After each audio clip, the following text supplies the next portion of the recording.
하나님, 무상적 은혜와 양심의 평화를 간구합니다. 성령께서 주시는 고요한 기쁨을 얻게 하시고 오직 예수 그리스도 안에서만 기쁨을 얻되 하나님의 호의에 반응하는 저희들 되게 하여 주시옵소서. 인간의 종교적 활동의 하나로서가 아니라 하나님 나라에 필요한 성격을 보유하기 위해서 늘 씻어주시는 성령님의 정화의 사역이 저희들의 심정에 있게 하여 주시옵고, 마치 줄을 던져서 주시고 이것을 잡으라고 말씀하시는 것 같이 성령께서 주시는 말씀의 줄을 잡게 하여 주시옵소서.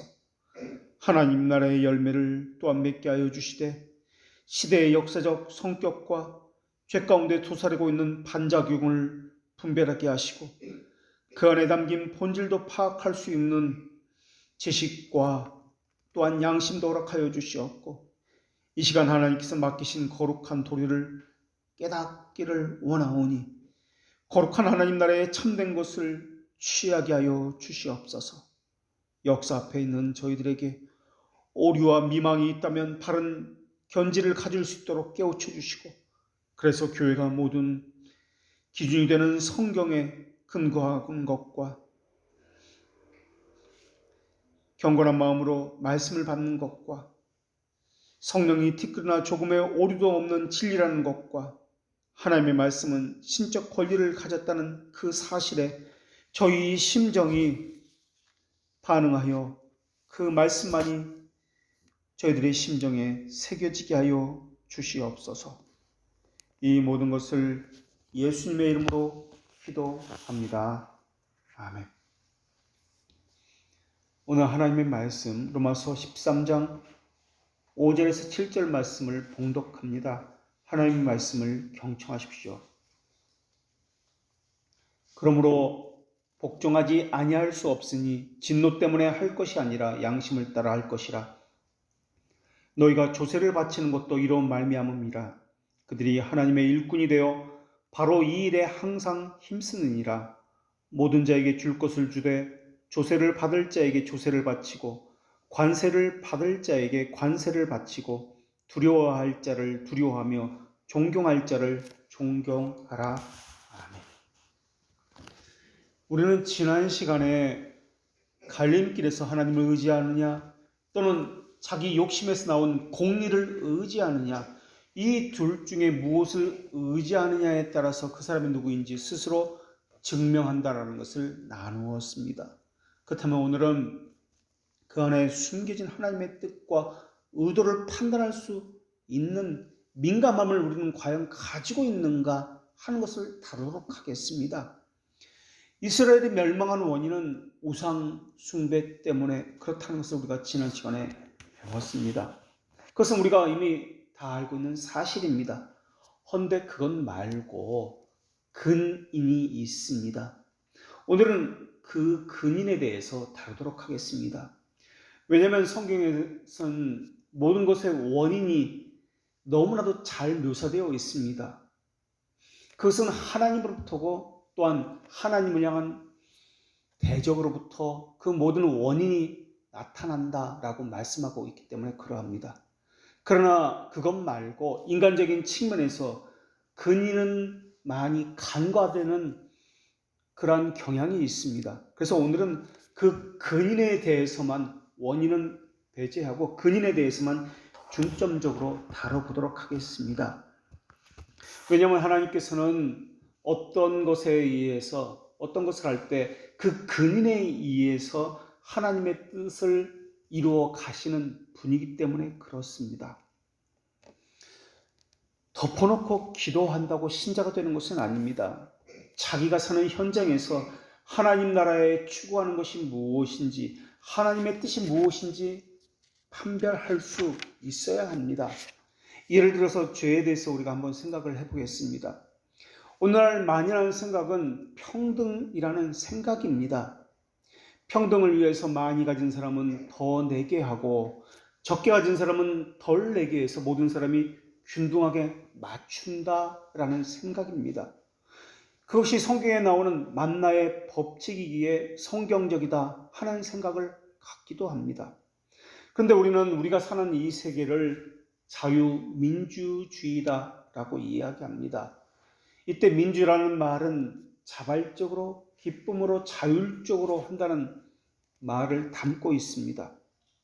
그런데 만나의 법칙이 성경적이라고 해서 많이 가진 사람에게 더 많이 내는 법을 만들어서든지 어떻게든 강압적으로 더 많이 걷는다면, 그래서 적게 가진 사람에게 일괄적으로 더 많이 가진 사람의 것을 그들에게 동일하게 얼마씩 나누어 준다는 것을 생각해 보도록 하겠습니다.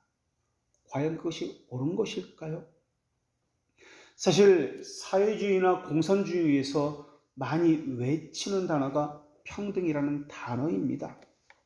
반면에 자본주의에서 많이 주장하는 단어는 자유라는 단어입니다.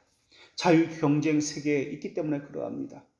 평등이 나쁜 것이 아닙니다. 그런데 만약에 평등에 있어서 자유가 빠져버리면 어떻게 될까요? 일반적으로 공산주의에서 말하는 평등은 자유가 아니라 강제적이고 인위적인 평등을 이야기합니다. 그러다 보니까 내가 아무 일도 하지 않아도 다 준다라고 여기게 됩니다. 많이 일을 해도 어차피 다 빼앗기게 되니까 소용이 없다.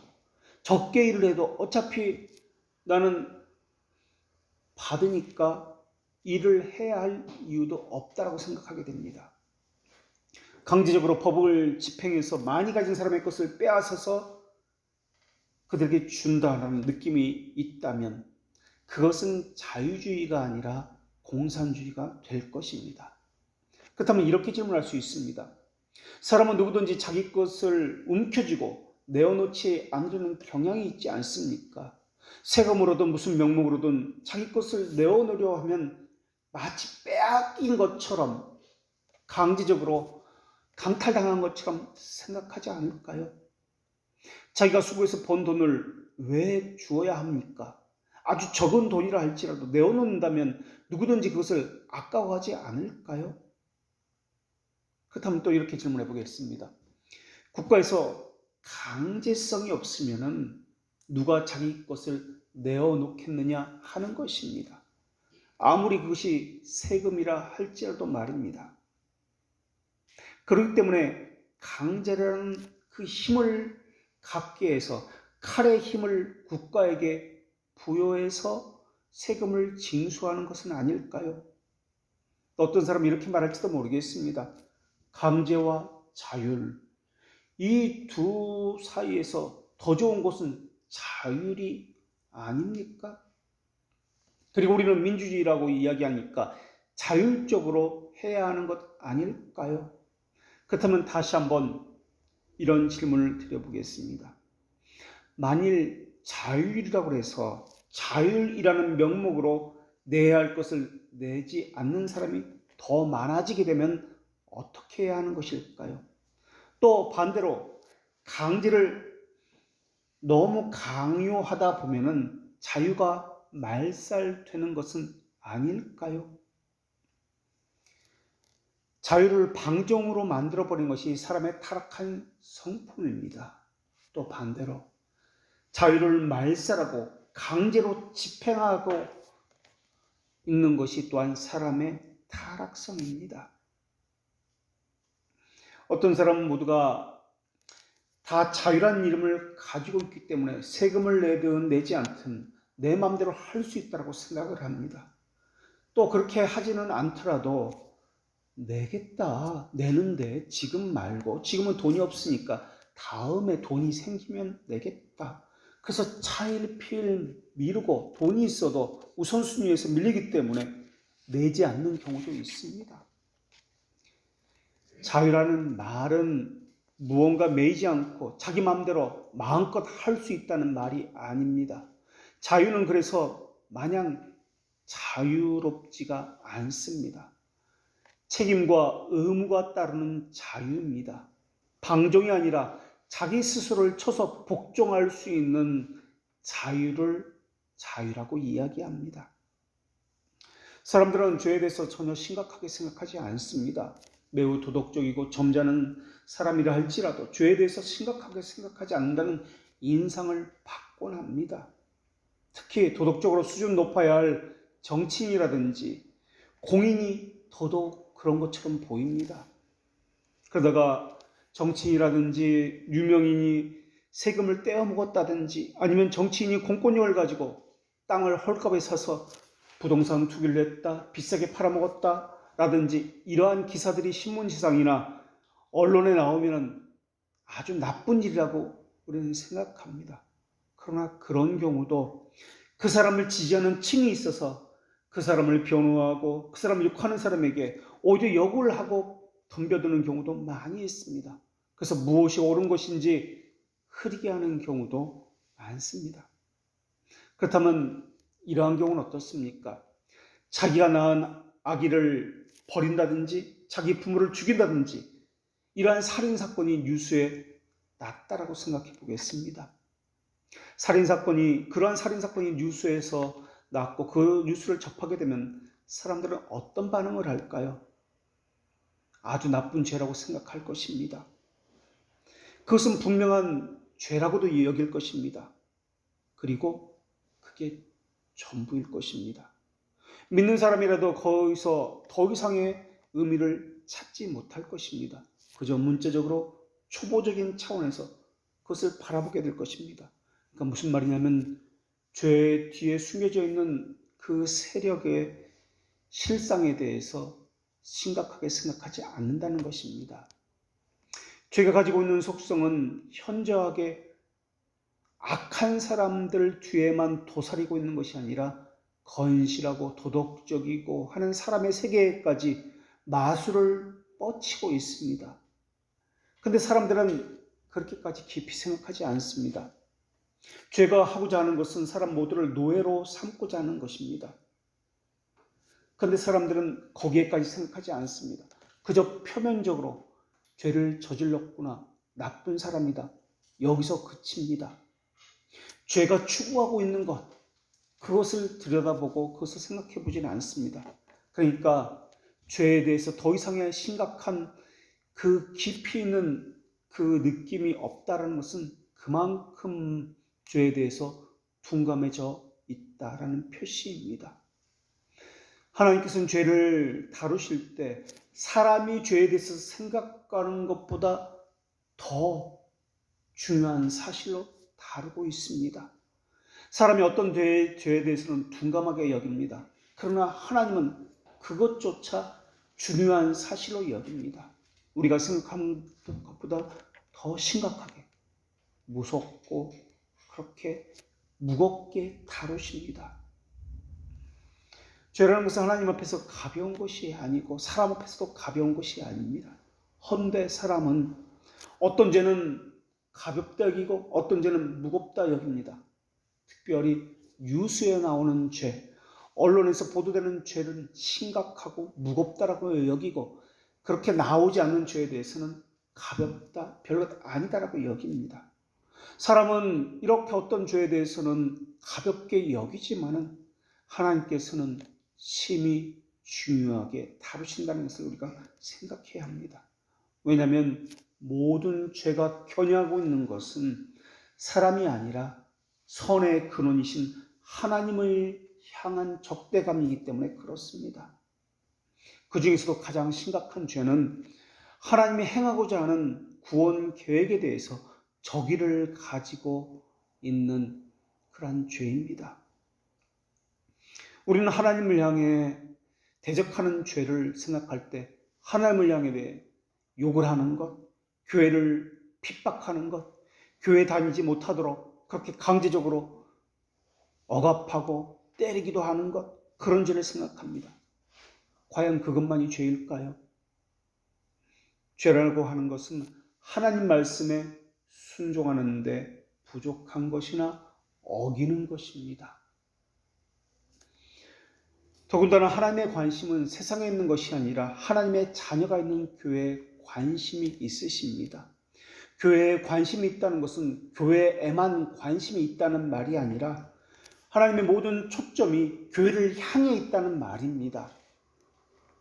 하나님의 모든 관심이 교회에 있기 때문에 하나님께서 계획하시고 경영하시는 가장 이상적이고 아름다운 것은 하나님께서 세우신 그리스도의 신령한 몸인 교회를 향해 있습니다. 그런데 죄는 참된 교회를 만들어 주시려는 하나님의 사역을 정면으로 대적합니다. 교회의 하나됨을 방해하는 것, 하나님을 향해 나아가는 것을 의도했던 의도하지 않았던 방해하는 것, 하나님을 아는 지식을 바르게 갖지 못하도록 거짓된 것을 말하고 속이는 것, 해라 하는 것을 하지 않는 부작위, 하지 말라는 것을 하는 자귀, 이러한 것들은 일반적인 죄보다 하나님 나라에서는 더 큰 죄입니다. 그런데 우리는 이러한 죄에 대해서는 심각성을 가지지 않았습니다. 언론에서 떠드는 이러한 죄에 대해서는 더 깊이 심각한 죄라고 이야기합니다. 사람들은 죄에 대한 어떤 개념조차 없는 경우가 너무나 많이 있습니다. 이것이 죄다 하는 감각도 없는 경우도 많이 있습니다.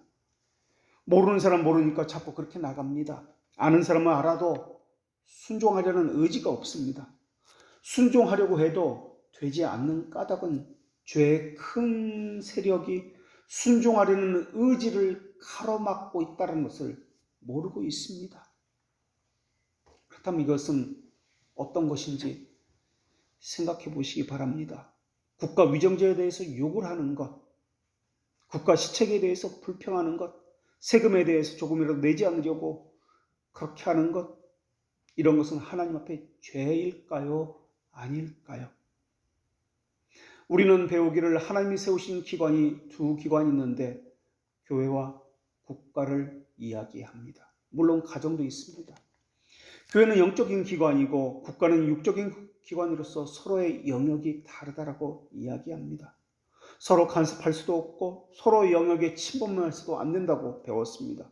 그렇다고 서로 모른 채 해서도 안 되고 별개의 세상인 것처럼 살아가는 것은 또한 아니다라고 배웠습니다.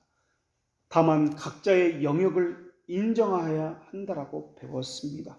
그렇기 때문에 신자라 할지라도 국가의 법에 순종해야 합니다. 그러나 신자로서 국가의 법을 따르는 것이 아니라 시민의 한 사람으로서 따라야 한다는 것도 우리는 명백하게 배웠습니다. 그것이 하나님 세우신 법령이기 때문에 그렇습니다. 그렇기 때문에 하나님 말씀에 거스르지 않는 한 국가의 법에 적극적으로 복종을 해야 합니다. 그런데 우리는 또 이것 또한 구별해냅니다. 국가의 정책, 시책에 대해서 불평하고 불만하는 것은 죄가 아닌 것처럼 말입니다. 그리고 교회에 대해서 하나님을 향해서 대적하는 것은 큰 죄라고 여기고 있습니다. 교회가 국가의 법을 지키는 것이 아니라 국민의 한 사람으로서 국가의 법을 지키기 위해서입니다. 교회와 국가는 서로 다른 영역입니다. 서로 간섭해서는 안 됩니다. 헌데 신자인데 국가와 교회가 국가고 국가가 교회인 것처럼 생각하는 사람들이 많이 있습니다. 그렇게 혼동하고 있습니다. 하나님은 인간의 타락 때문에 왕과 군주를 세워주셨습니다. 그리고 세상을 일정한 질서와 법으로 통치하도록 그들에게 위임에 맡기셨습니다. 교회에 맡긴 것이 아닙니다. 그게 성경의 내용이고 그것이 우리가 고백하는 신앙 고백의 내용입니다. 그런데 어떤 사람은 마치 세상의 질서를 교회에 맡긴 것처럼, 목사에게 맡긴 것처럼 두 영역을 섞어버리거나 하나로 만들어버립니다. 감독주의를 따르는 사람이 그렇고 에라스투스주의를 따르는 사람이 그렇습니다. 감독주의는 교황주의로, 국가는 교회의 명령을 받아서 그렇게 교회 아래 있어야 된다라고 생각하는 사람들의 입장입니다. 그래서 사제들이 예를 들어서 국가의 법을 어긴다 할지라도 교회법에 저촉을 받는 것이지 국가법에서는 면책권이 있어서 그 형벌을 받지 않습니다. 에라스투스주의는 국가주의로 감독주의와는 반대입니다. 교회의 머리는 왕이다라는 사상이 바로 에라스투스주의입니다. 그래서 교회는 국가의 지도를 받아야만 한다. 그래서 국가에서 공무원처럼 목사들에게 월급도 주고 국가에서 지시를 해서 교회는 이렇게 해야 된다. 이러한 사상을 가진 것이 에라스투스주의입니다.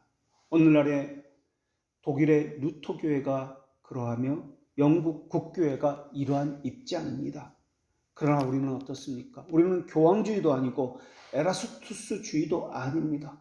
우리는 장로 정치라는 그것을 하는 교회에 다니고 있습니다.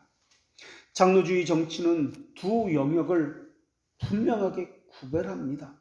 서로를 절대 침범해서는 안 됩니다. 국가가 교회에 대해서 예배를 이렇게 하라 저렇게 하라, 국가가 교회의 모임을 이렇게 하라 저렇게 하라, 절대 할 수가 없습니다. 그것은 바로 에라스투스주의입니다. 교회는 국가를 위해서 기도하고 위정자를 위해서 기도합니다. 그리고 국가는 교회를 보호하고 또한 교리를 바르게 세우는데 협조해야 할 의무가 있습니다. 이것이 성경이 요구하는 국가관이기 때문에 그렇습니다. 국가가 교회를 보호하는 의무가 있다는 말은 하나님이 교회에 관심은 있지만은 교회를 보호하기 위해서 하나님은 국가에도 관심이 있다는 말입니다. 지난주에 나누었듯이 국가가 하는 일은 선을 권장하고 악을 징계하는 일입니다. 마치 교회에서 권징이 있는 것과 비슷한 것처럼 말입니다. 그 중에서 국가가 더 신경을 써야 하는 것은 어떤 의미에서는 징계보다는 보호입니다. 국가가 악한 사람을 징계하는 것보다 더 신경을 써야 하는 것이 있는데 선량한 시민을 보호하는 것, 그 무엇보다 우선 정책으로 이것이 세워져야 합니다. 그것을 위해서 무기를 들기도 하고 세금을 거두어서 공공의 이익과 나라의 질서를 바로 세우는 일을 하기도 합니다. 그것의 좋은 예를 보기 위해서 우리는 지난주와 마찬가지로 오늘도 여로보암 시대로 돌아가서 이야기해 보도록 하겠습니다. 솔로몬의 왕국은 영원할 것 같았습니다. 그런데 이 위대한 영원한 제국이 나라가 둘로 갈라지게 됩니다. 여기에는 원인과 근이 있습니다. 남유다와 북이스라엘로 갈라지게 된 근본적인 원인은 우상 숭배 때문에 그렇습니다. 이것은 우리가 다 알고 있는 겁니다. 이것은 하나님 측면에서 본 겁니다. 이것 말고 근인이 있습니다. 사랑 측면에서 본 것, 이스라엘이 분열되고 찢어진 이유가 무엇입니까?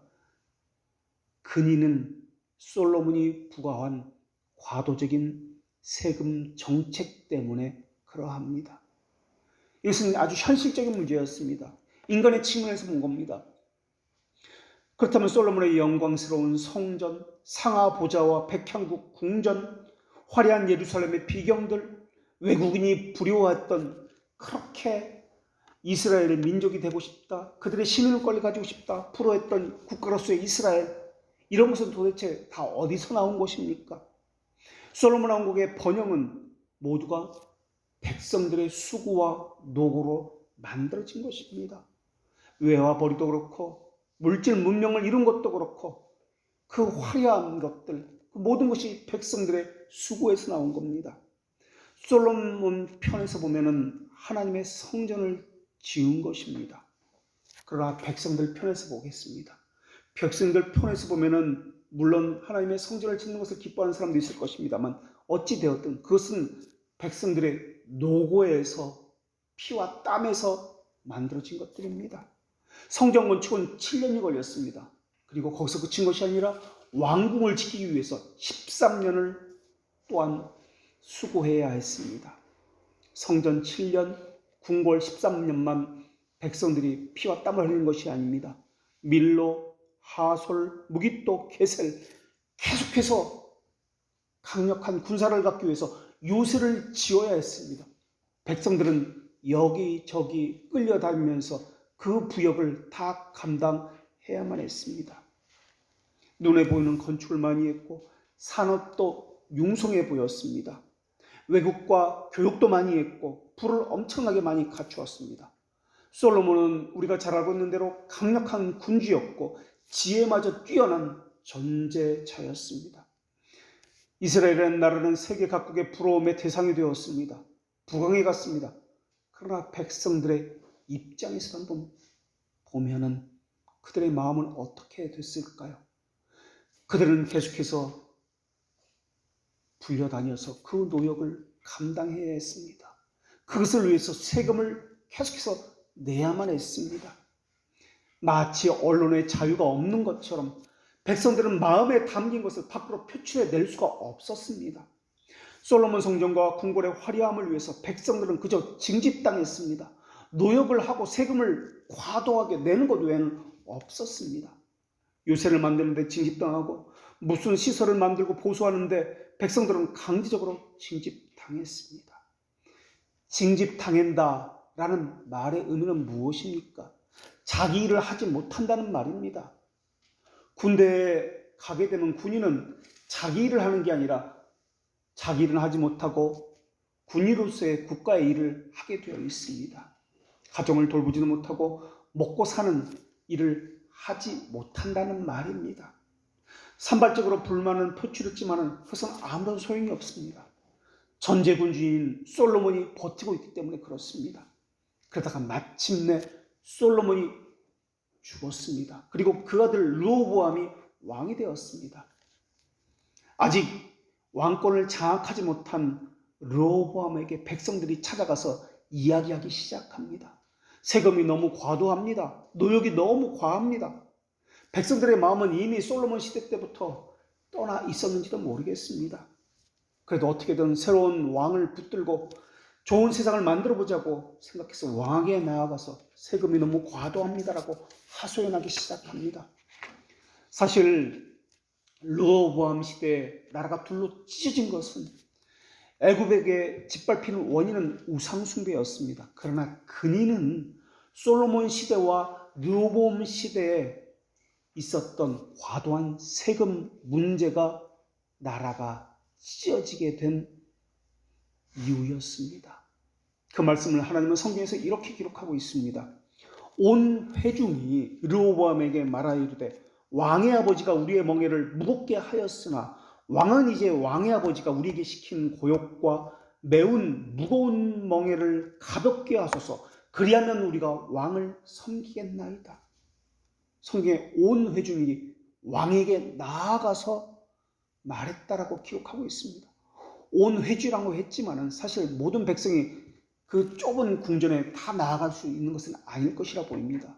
백성들의 뜻을 모아 장로들이 대표로 왕에게 나아간 것으로 보입니다. 모든 백성이 그렇게 느낄 정도로 과하게 세금이 부과됐고 노역이 그렇게 과했다라고 보여집니다. 그렇다면 백성들의 청원에 그 결과에 르호보암 왕은 어떻게 반응했을까요? 우리가 잘 아는 대로 내 아버지께서 너에게 무거운 멍에를 매게 하였으나 이제 나는 너희의 멍에를 더욱 무겁게 할 것이라. 내 아버지는 채찍으로 너희를 징계하였으나 나는 전갈 채찍으로 너희를 징계하리니 라고 대답을 합니다. 솔로몬은 백성을 채찍으로 다스렸다라고 이야기합니다. 웬만하면 자기 아버지에 대해서 아들은 채찍으로 다스렸다라고 말하지 않습니다. 잘했다고 칭송하고 잘못한 일이 있어도 잘한 것을 부각시켜서 변호하고 이렇게 잘하지 않았느냐라고 말을 합니다. 그런데 아들인 르호보암이 자기 보기에도 아버지는 채찍으로 백성들을 다스렸다라고 보여졌나 봅니다. 그래서 백성들에게 말하기를 아버지는 채찍으로 다스렸는데 나는 전갈 채찍으로 너희들을 다스리겠다라고 이야기합니다.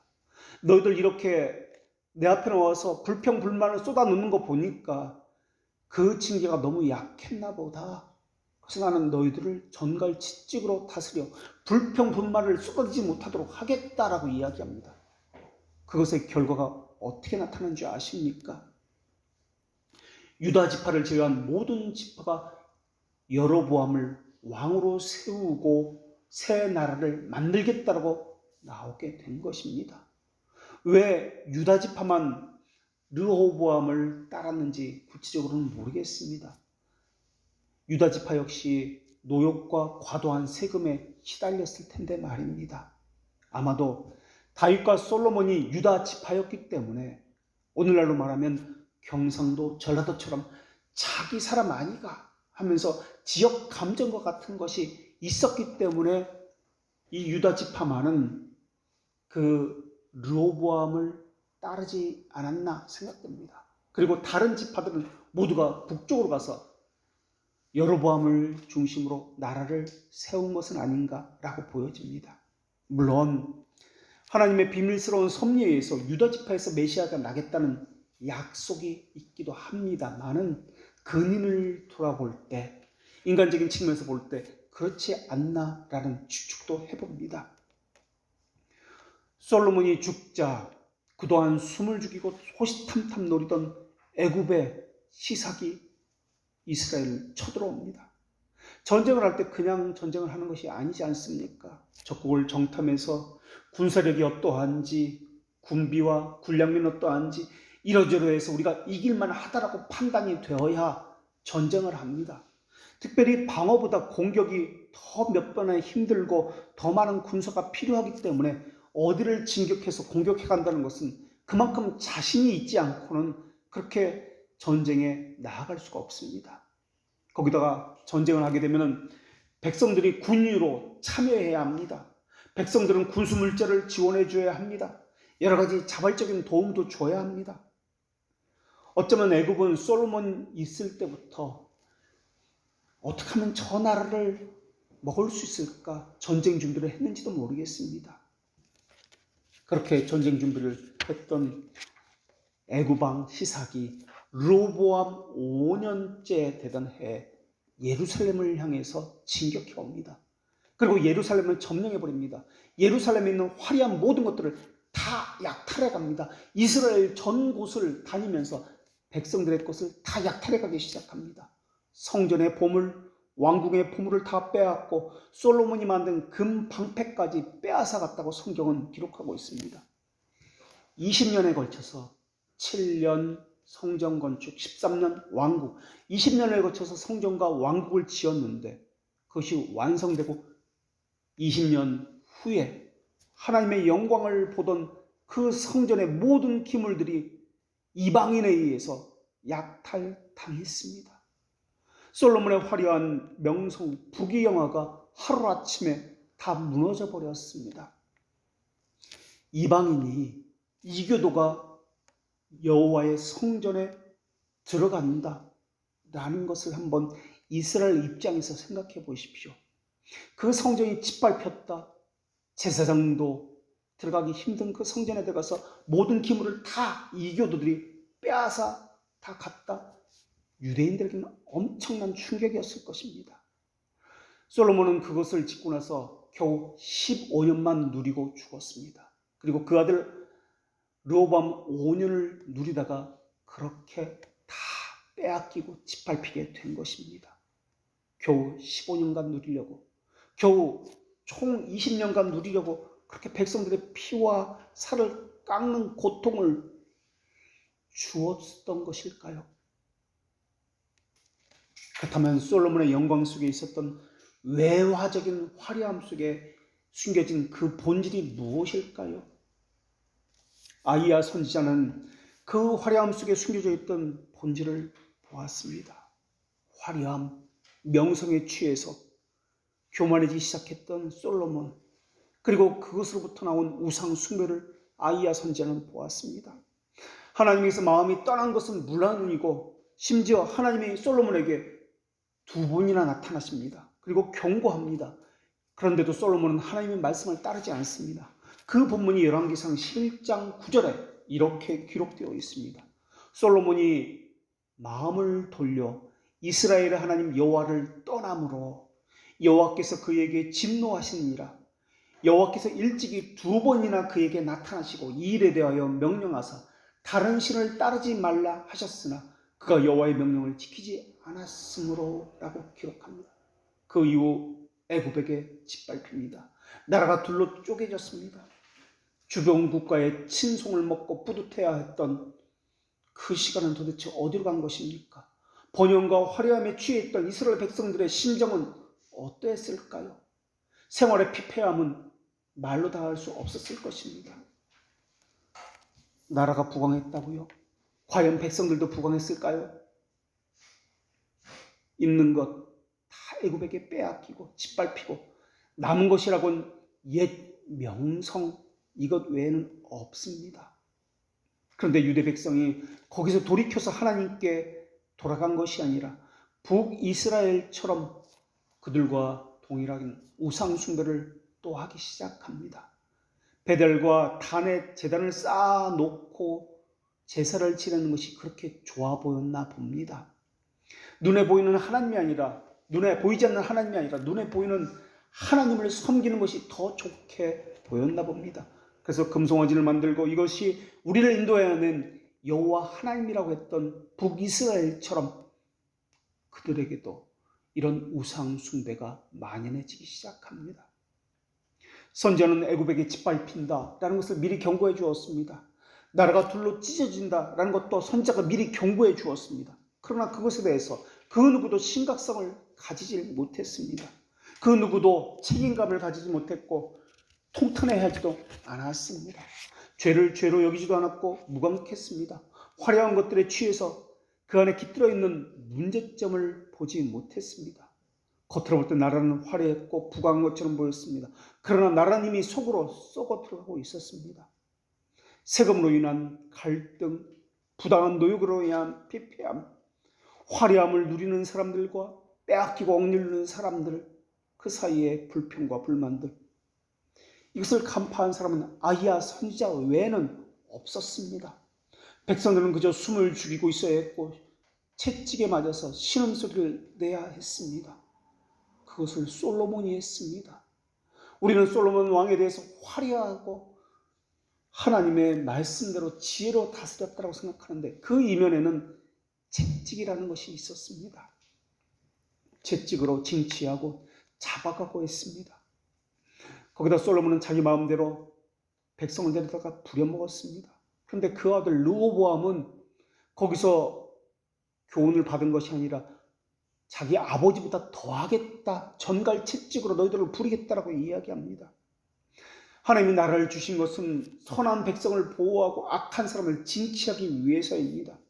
선한 백성을 보호한다는 소식보다는 악한 사람이 더 많아졌다는 소식이 들려오는 것입니다. 악한 사람이 실제 악한 사람이 아닐지도 모르겠습니다. 왕에게 협조하지 않은 사람, 왕의 정책을 반대하는 사람을 악한 사람이라고 그렇게 말했는지도 모르겠습니다. 술 한잔 먹으면서 불평불만을 토해 놓는 사람을 악한 사람이라고 몰아붙여서 징계를 했는지도 모르겠습니다. 그렇게 악한 사람이 징벌을 받는다는 소식만 들려옵니다. 그리고 선하다는 것과 악하다는 기준 역시 하나님이 세우신 기준에 맞춰서 하는 것이 아니라 왕이 보기에라는 기준으로 세웠는지도 모르겠습니다. 국가 위정자가 관심을 가져야 하는 사람은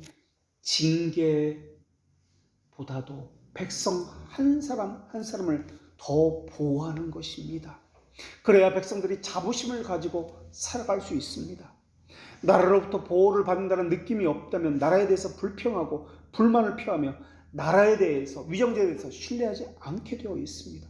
그렇게 되면 자기 나라를 탈출하고 다른 나라로 망명하는 일들이 수시로 벌어지게 될 것입니다. 우리나라 여권 첫 번째 겉면 표지에 이런 글이 쓰여 있습니다.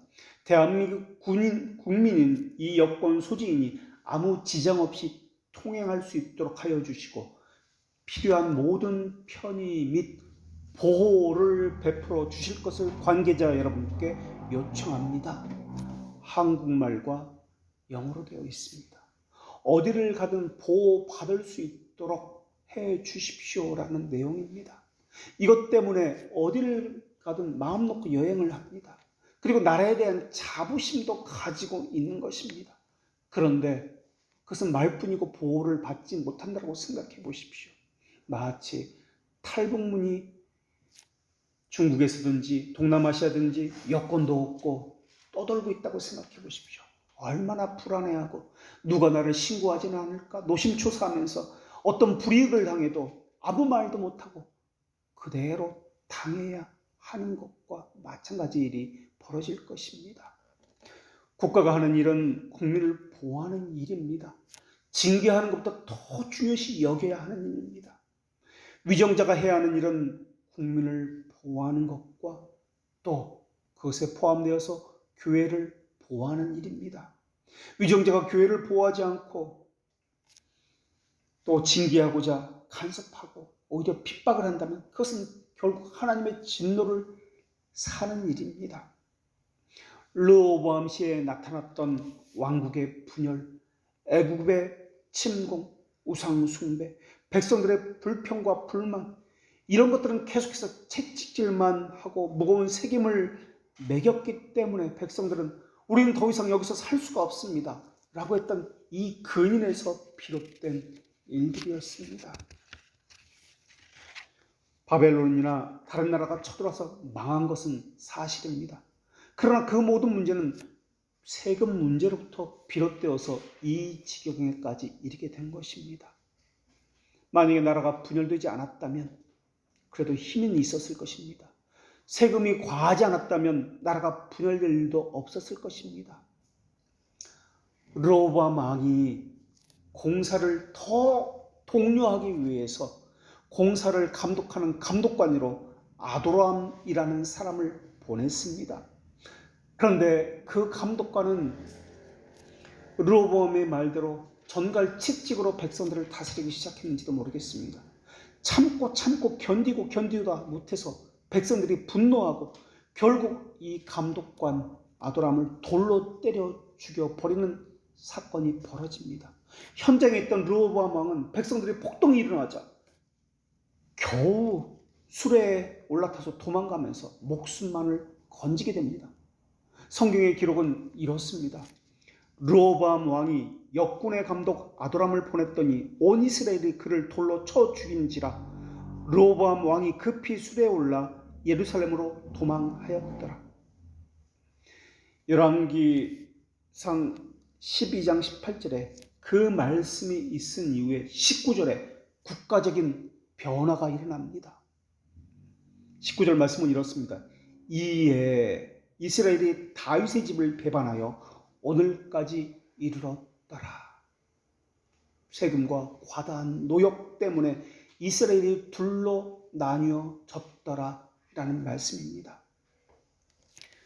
출애굽할 때 하나님께서 보신 것이 무엇입니까? 이스라엘 백성들이 과다한 노역을 하는 것을 보시고 하나님께서 아브라함의 언약을 기억하신 것 아니겠습니까? 그렇게 백성들의 폭동을 보고서 겨우 목숨을 부지해서 예루살렘에 돌아온 르호보암 몹시 화가 났습니다. 그래서 안 되겠다 해서 군사들을 모으기 시작합니다. 그래서 18만 명을 모아서 이스라엘 족속과 싸워서 나라를 회복시키겠다라고 합니다. 그런데 하나님께서는 스마야 선지자를 보내셔서 같은 동족끼리 싸우지 말라라고 말씀하십니다. 여호와의 말씀이 너희는 올라가지 말라. 너희 형제 이스라엘 자손과 싸우지 말고 각기 집으로 돌아가라. 이 일이 나로 말미암아 난 것이라 하셨다 하라 하신지라. 그들이 여호와의 말씀을 듣고 그 말씀 따라 돌아갔더라. 스마야 선지자는 애굽 왕의 침공도 경고하게 됩니다. 우리는 설사 근원적인 하나님의 마음, 그 뜻은 읽지는 못하더라도 세상에 보이는 재난들, 괴로움들, 자연계에서 일어나는 그 사건들을 통해서 어떤 무서운 사실이 숨겨져 있다는 것을 볼 수 있지 않겠습니까? 어떤 사건이 일어날 때 거기에는 아무런 의미가 없는 것 같지만 실상은 특별한 의미들이 다 연결이 되어서 그것이 일어납니다.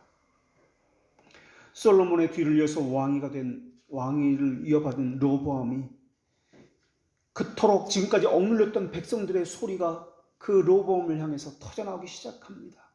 우리가 당신을 왕으로 잘 모실 테니까 세금을 내려주십시오. 너무나 과도한 세금이었습니다. 청원이었습니다.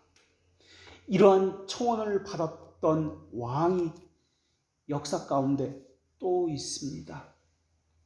의회원들에게 청원을 받았는데 이러한 청원을 가리켜서 우리는 권리청원이다라고 이야기합니다. 1625년 찰스 1세는 영국의 잉글랜드의 왕이 됩니다. 자기 아버지 제임스 1세에 이어서 찰스 1세도 왕권 신수설을 내세우고 전제 정치를 하기 시작합니다. 강력하게 교회를 통치하고 백성들을 통제했습니다. 그러자 의회가 1628년 3년 만에 헌법의 권리를 주장하는 권리청원을 제출하게 됩니다. 권리청원의 내용은 의회의 동의 없이 무조건 과세하지 말라라는 내용입니다. 또 이유 없이 백성들을 구속하지 말라라는 청원입니다. 그리고 군인들은 자기 마음대로 백성들의 것을 약탈하거나 피해를 주지 말고 또 그들의 집에 들어가서 숙식을 하지 말라라는 내용이 권리청원의 내용이었습니다. 그런데 찰스 1세는 그 청원을 받고 무시해버립니다. 그리고 11년간이나 의회를 소집하지 않습니다. 그리고 모든 것을 독단적으로 다 처리합니다. 교회를 향해서도 그렇고 과도한 세금을 매기는 것에 있어서 그렇습니다. 심지어 스코틀랜드에도 영국 국교회를 강요합니다. 스코틀랜드 우리가 아는 대로 장로 정치를 하는 교회를 그렇게 섬기는 그런 사람들입니다. 장로교입니다. 스코틀랜드가 왕의 명령을 거부합니다. 그래서 찰스 1세는 스코틀랜드 향해서 전쟁을 선포합니다. 전쟁을 수행하기 위해서는 돈이 필요하고 군대가 필요하니까 찰스 1세가 11년 만에 의회를 소집하게 됩니다. 그 의회에 모집된 의원들이 왕의 권력이 너무 과도하다, 너무 무법적이다, 과도한 세금을 너무나 매긴다 해서 왕의 권한을 제한하려는 법률을 만들려고 합니다. 그 소식을 듣고 몹시 화가 난 찰스 1세는 병사들을 보냅니다. 그리고 왕에게 적대적이던 의원 5명을 청교도 의원들을 체포하려고 합니다. 이것을 본 다른 의원들이 심한 반발을 불러일으킵니다. 그래서 많은 사람들이 왕에게 등을 돌리고 반란을 일으켰습니다. 그래서 이 찰스 1세는 왕을 지지하는 귀족들이 많은 잉글랜드의 북쪽 지역을 향해서 도망을 갑니다. 그리고 런던은 그 의회를 청교도 의원들이 장악을 하기 시작합니다. 그리고 그 이후 잉글랜드는 왕을 지지하는 왕당파, 청교도 중심인 의회파, 왕당파와 의회파가 나뉘어서 6년 동안 전쟁을 하기 시작합니다. 이 전쟁을 위해서 의회파 군대를 만들었는데 이 의회파 군대를 이끌었던 사람은 올리버 크로멜이라는 청교도였습니다. 이런 시기에 의회에서 만들게 된 것이 웨스트민스터 신앙고백서입니다. 웨스트민스터 신앙고백서, 웨스트민스터 총회에서 의회에서 처음 시작한 것은 도대체 성경적인 교회 정치가 어떤 것이냐라는 것을 연구하기 위해서 이것이 만들어지게 된 것입니다. 찰스 1세가 주장하는 것처럼 국가교회냐, 감독교회냐, 이것이 성경적이냐, 도대체 어떤 것이 성경적인 정치냐 라는 것을 성경에서 찾기 위해서였습니다. 그래서 웨스트민스터에서 총회에서 제일 먼저 만든 것은 교회의 정치 부분이 제일 먼저 만들어지게 된 것입니다. 그것을 만들다 보니까 이것이 우리의 신앙 고백으로 이렇게 만들어져서 맨 마지막에 소개문답, 대위문답까지 만들어지게 된 것입니다. 의회파에게 쫓겨서 더 이상 갈 곳이 없었던 찰스 1세는 스코틀랜드로 도망하게 이릅니다. 그렇지 않아도 찰스 1세에게 반감을 가졌던 스코틀랜드에서는 찰스 1세를 사로잡아서 40만 파운드의 몸값을 받고서 의회파에게 넘겨버립니다. 그리고 크로멜은 찰스 1세를 반란죄로 기소했고 사흘 후 1649년 1월 30일 찰스 1세는 처형을 당하게 됩니다. 그 처형장에서 이런 말을 찰스 1세가 남깁니다. 나는 이제 부패한 나라에서 영원한 변치 않는 나라로 간다. 이 세상의 어지러움이여 안녕. 그리고 찰스 1세가 단두대에서 처형을 당합니다. 이 사건을 가리켜서 청교도 혁명이다 라고 이야기합니다. 찰스 1세의 죽음은 과도한 세금 문제로 인해서, 불법적인 정치로 인해서 일어난 사건이었습니다. 잉글랜드에선 이미 1215년 마그나 카르타라는 대헌장이 있었습니다. 존왕 시대에 만들어진 대헌장인데요. 이 마그나 카르타 헌장에는 왕은 세금을 징수하거나 병력을 동원할 때 의회의 승인을 받아야만 한다. 과도한 세금을 매길 수 없다라는 그러한 법령이었습니다. 이것이 있어 왔는데 찰스 1세는 그것을 무시했고 그렇게 하지 않았습니다. 왕으로서 모든 것을 했던 사람, 하려고 했던 사람이 찰스 1세였습니다. 의회가 있었지만 의회는 입법기구도 아니었고 대의기도 아니었습니다. 그저 자문에 응하는 그냥 기관에 불과했던 것이 당시 의회였습니다. 그런 상태에서 세금을 거두고 자기 마음대로 통치하다 보니까 백성들의 원성을 사겠던 것이 찰스 1세였고 그것으로 인해서 단두대에서 처형을 당합니다. 마치 솔로몬과 그 아들 르호보암의 몰락처럼 말입니다. 성경에서는 하나님이 막아서 이스라엘의 남과 북의 전쟁이 없었다라고 나옵니다. 만약에 하나님이 막지 않았다면, 남과 북의 전쟁을 했다면 어느 나라가 이겼을까요? 모르긴 몰라도 어쩌면 북이 이기지 않았을까요? 왜냐하면 당시의 전쟁이라는 것은 사람의 숫자로 했기 때문에 북이스라엘은 10지파였고 여기는 유다지파였기 때문에 숫자에서 북이스라엘이 많았기 때문에 그러지 않았을까라는 생각도 해봅니다. 모든 백성은 왕과 위정제에게 복종을 해야 합니다. 세금을 내는 것도 의무입니다. 그러나 위정제는 세금을 과도하게 거두어서는 안 됩니다. 칼빈은 그 세금을, 그 돈을 백성들의 보혈이라고 표현했습니다. 다윗과 히스기야와 여호사밧과 거룩한 왕들과 총리였던 요셉과 다니엘은 세금을 거두었습니다. 그러나 그들이 가진 지위의 종기성을 가지고 경건을 위반하지 않았습니다. 그 세금을 가지고 백성을 위해서 바르게 사용하였습니다. 위정자는 세금을 자기 개인 자산이 아니라 국민 전체의 재산이라고 여겨야만 합니다. 그것을 낭비하거나 약탈하거나 불법적으로 세금을 과도하게 거둔다면 이것을 불의가 된다는 것을 기억해야만 합니다. 위정자도 그렇고 백성도 그렇고 모두가 양심에 따라 세금을 내야 했습니다. 그리고 세금을 써야 했습니다. 위정자도 백성도 하나님의 진노에 대한 두려움을 가지고 살아가야 했습니다. 세금을 내는 것, 위정자에게 복종하는 것, 이것은 하나님께서 만드신 법령입니다.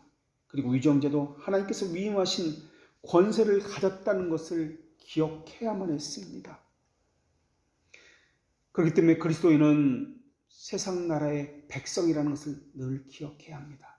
그러나 세상 나라의 백성이기도 하지만 그보다 먼저 하나님 나라의 백성으로서 하나님 명령에 복종하는 것이 그리스도의 양심이라는 것도 기억해야만 합니다. 오늘 본문에 로마 교회 교인들은 우상 숭배와 황제 숭배를 주장하는 로마에 대해서 모르긴 몰라도 거부감을 가지고 있었을 것입니다.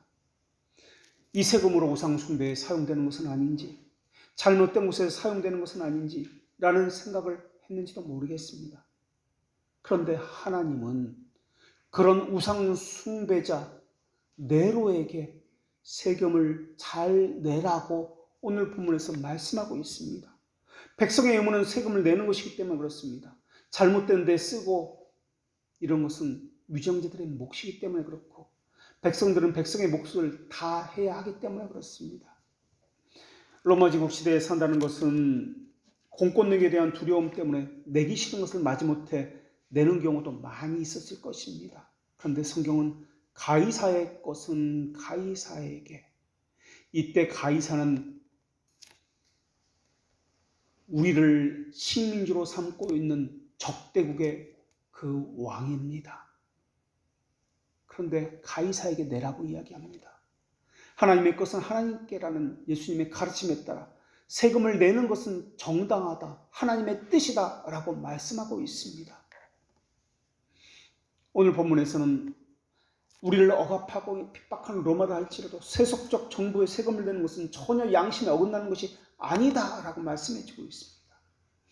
로마서 13장 우리는 말씀을 다루고 있는데 1절부터 5절까지는 너라는 2인칭 단수형 인칭 대명사가 사용되고 있습니다. 그런데 6절부터 너가 아니라 너희는 이라는 복수형으로 그 대명사의 명칭이 바뀌기 시작합니다.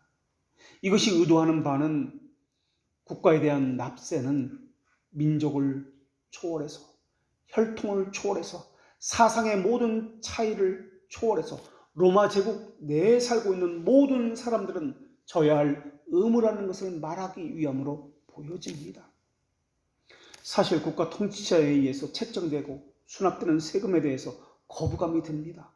경제적으로 부담되는 것도 사실입니다. 그럴지라도 성도들은 납세의 의무를 잘 수행해야 한다는 것이 하나님의 말씀입니다. 우선 하나님의 명령이라는 것과 또 하나는 교회를 보호하는 국가의 존속을 위해서라는 것이 하나님의 뜻입니다. 국가는 하나님께서 자기 백성을 보호하고 하나님 백성이 세상에서 자기 책임을 다할 수 있도록 마련하신 하나님의 장치입니다. 만약에 국가가 없다면 최소한의 법의 보호도 받지 못할 것이고 그 누구도 안전한 생활을 보장받지 못할 것입니다. 이것을 위해서 위정자들과 공무원들은 여러모로 애를 쓰고 있습니다.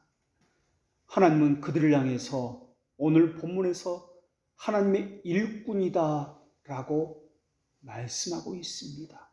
물론 여기서 하나님의 일꾼으로 표현하고 있는 것은 교회를 위해서 직접적으로 애를 쓴다는 말이 아니라 하나님께서 세속 권세를 세우셨고 그 권세를 통해서 하나님의 공의를 시행하고 있음을 전제로 하는 말입니다.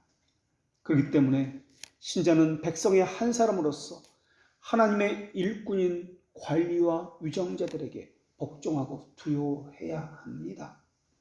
국가의 조세와 관세를 바쳐야 합니다. 국가에서 발생하는 세금을 조세라고 이야기하고 해외 수출입과 관련된 세금을 관세라고 이야기합니다.